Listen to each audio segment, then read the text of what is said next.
So today we're on an expedition to find some native holly trees here in Appalachia, and they're very easy to identify, especially in the fall or deep early winter like it is here. It's a nice clear day. It's in the 50s. It's been 6 inches of snow and like single digits here a couple weeks ago, but figured it's a great day to be outside. So we're going to identify some holly trees for you today. Now this is the American holly, very distinct by the evergreen leaves, as you can tell, in the hardwood deciduous forest. Appalachia, a lot of gray, a lot of oak, beech, things like that. But the holly trees are easily identifiable. Now, if you've never been around a holly tree, let me tell you, these things are extremely spiky and very sharp and will tear you up if you are trying to, get too close and personal with these guys. They should come in male and female trees. The berries of the holly are very distinct right here, are eaten by birds and spread by birds as well.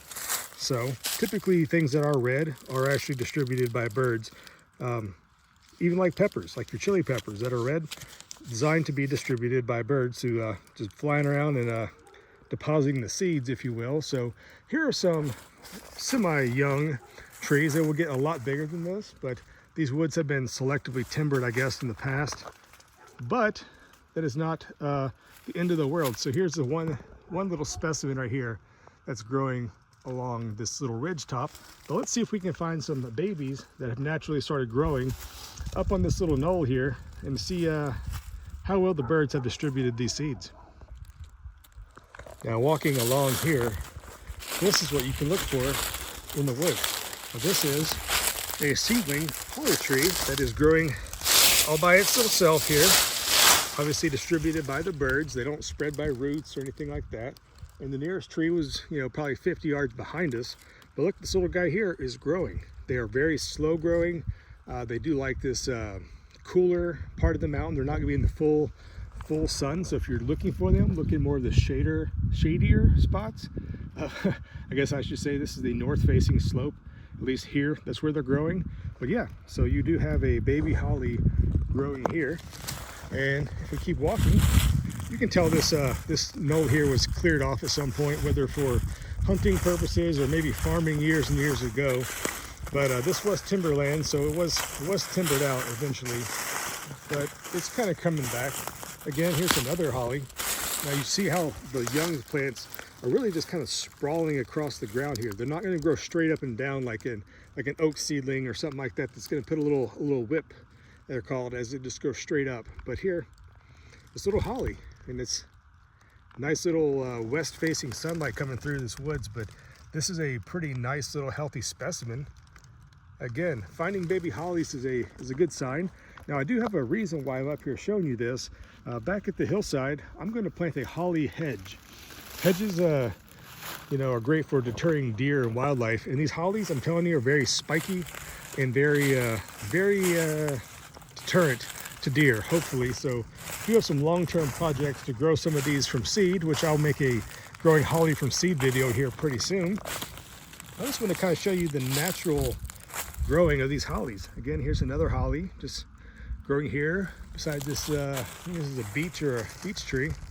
But yeah, you can see a lot of the diameter of these trees is quite small, as this was thinned out, which is going to help the hollies to kind of be not really a pioneer species, but maybe a first growth species. They're not going to thrive in deep, dark woods per se. And this little holly here is not doing well. You can tell it's got some damage right here, which may have been by a deer. Who knows what? It's kind of broken off. So yeah, this could have been deer damage. We don't know, but you can tell these leaves have seen better days. Not the best, but still moving on. There's tons of multiflora rose, or greenbriers we call them, all over this area here, which is indicative of timbering or cutting of the woods, because they're going to get that sunlight and that nasty, thick thickets of those greenbriers are just really hard to get through. But nevertheless, another holly growing here natively across the ground. But look, it's grown flat, which is a pretty interesting little feature for these guys.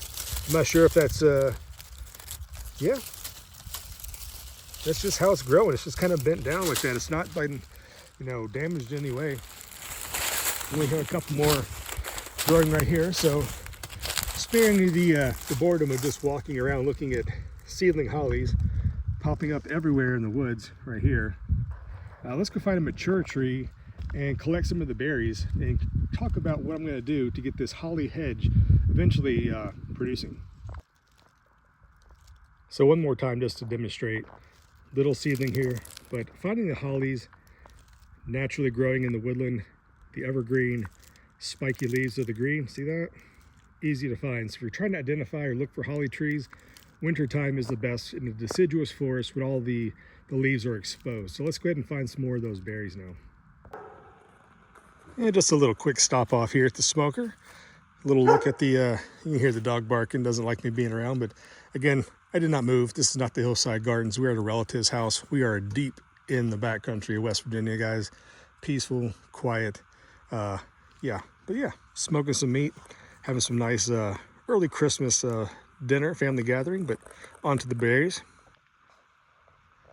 So this old path here leads up to a cemetery up on top of the hill up there, which was here, 100 years ago. But along this trail, I did find a mature holly tree, or people call them holly bushes, but it's more like a tree. But it is absolutely just loaded with the holly berries. So I decided this is the tree that I really want to collect some of the berries from to kind of help propagate back at the Hillside Garden for my little holly hedge project. But again, there's plenty to go around. I don't want to take all of them. I'm not sure how many I'm going to actually collect and how many I'm actually going to try to start. But these holly berries will need some cold stratification. They need to be out in the woods. They can take a year or two to even germinate. So, I'm not sure exactly how I'm going to go about planting these. Probably a wild planting, maybe just kind of get a little area that I know where I'm going to put them at, and just maybe kind of plant them all in a trench method. And when they come up, delicately transfer them into nursery pots, so I can help propagate them for my hedge. So I'm trying to say, but yeah, this is maybe you should wear gloves. This is very spiky, like I mentioned. It's not good for your cold hands, especially on this nice chilly yet sunny day up here in the woods. But yeah, I'm just going to go ahead and stop you right there. But I do want to mention that while I'm collecting these berries, that's more the natural way to do it. We're going to spread the seeds around, grow them ourselves. I encourage you not to go harvesting the little trees up in the woods. They're, like I said, very slow growing. They don't transfer well anyways, so there's really no reason to kind of harvest them. If you do want to grow a hedge, either A, buy them from a landscaping company or a retailer or something like that, or maybe like I am, trying to grow them naturally from seed you collected respectfully from the wild. You're not going to take all of them. You're not going to, do things like that. But is it a long process? Of course. Am I going to try to have immediate results? Absolutely not.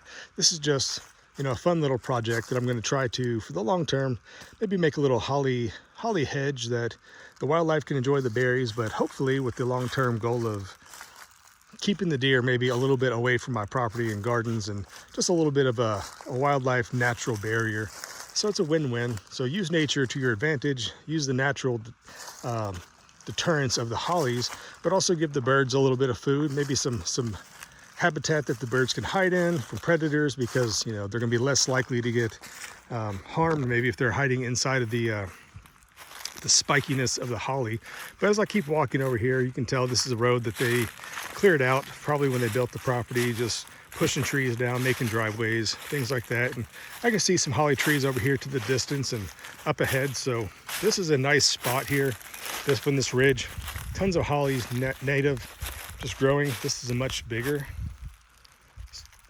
specimen here where it's not growing flat, so that is interesting. But I'm going to leave all these beautiful holly trees alone, let them mature and do what they do. But yeah, I'm going to take the seeds back with me and kind of take you to the next part. So I'll make a part 2 to this video, a little follow-up, but I'll leave it right there, guys. So a nice beautiful day from out here in the woods, wild, wonderful West Virginia. Merry Christmas to everyone, and I'll see you here again with another video really soon. Bye-bye.